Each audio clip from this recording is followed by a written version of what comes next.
A .323 batting average over 4 seasons with the Fargo-Moorhead RedHawks. A title in 1998 as a player and in 2022 as a manager. Chris Coste's baseball story added another chapter in June with his induction into the AAPB Hall of Fame. I caught up with Coste to discuss the honor and his journey up to this point. I had a lunch meeting with their owner, Brad Thome, and he sat down and he threw the ring sizing thing on the table and says, "We need to know your ring size." And that's kind of how he told me. You get a ring apparently when you get in the Hall of Fame. Another ring for Chris Coste in his incredible baseball journey. In late June, the American Association of Professional Baseball announced 3 new inductions into its Hall of Fame. FM RedHawks manager Chris Coste was one of them. To be put in the Hall of Fame, it's kind of hard to put into words. I think I certainly appreciate it, but I think it'll really kick in maybe after the season, since we're all so focused on our current season. That laser focus is what helped Coste reach the heights he has in his baseball career. A 1991 graduate of Fargo South, Coste played collegiately at nearby Division III Concordia. After a record-setting career with the Cobbers, he gave professional baseball a try. After a few stops within independent baseball, Coste joined the RedHawks of the Northern League. In a career full of highlight moments, that is what he comes back to. I think it was that first season. I wasn't supposed to make the team. Then I make the team. I have a lot of success. And there's a million other memories I could certainly talk about.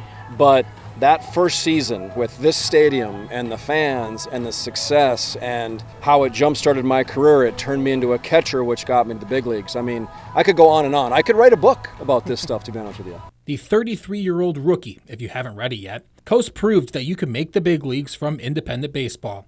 He became a fan favorite with the Philadelphia Phillies and won a World Series title in 2008. The World Series run feels like winning the lottery. I still wake up and have disbelief. He was so beloved, he even had a fan club dubbed the Coast Guard. I had some success, and they were Coste's ghosts. They were up in the upper right field deck, and they had sheets on their heads with their eyes cut out. So you can imagine what that looked like. I had Jimmy Rollins come up to me and goes, "Coste, what is that?" About 3 days later, they came back as the Coast Guard, and then the Coast Guard really stuck. Philadelphia is famous for all the players at some point having, fan clubs. Even like a backup catcher like myself, we had fan clubs. That's one of the many amazing things about Philadelphia. Now a AAPB Hall of Famer, Coste shares what his message is to current indie ball players who look to reach the same heights he did.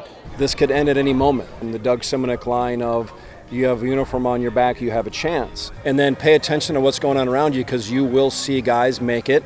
You'll see guys get opportunities. I was a good player, but I think my greatest strength was I could look around, I could look at the talent level and immediately know what I had to do to get to the next level. And it's not reinvent yourself, it's just you have to have your head on a swivel and identify what's going on around you. And the athletes that can do that have a leg up. And that message resonates with his players.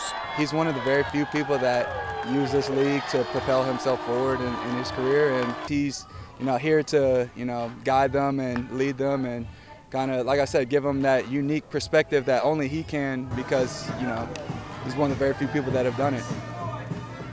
As part of the induction, Coste got to give a speech during the All-Star break last week, sharing more on his journey from indie ball to the big league. Certainly gives everyone in the league belief that they can do it too. He's an historic figure in this area for sure. Absolutely. Yeah, quite a career. Yep. Thanks, Ryan.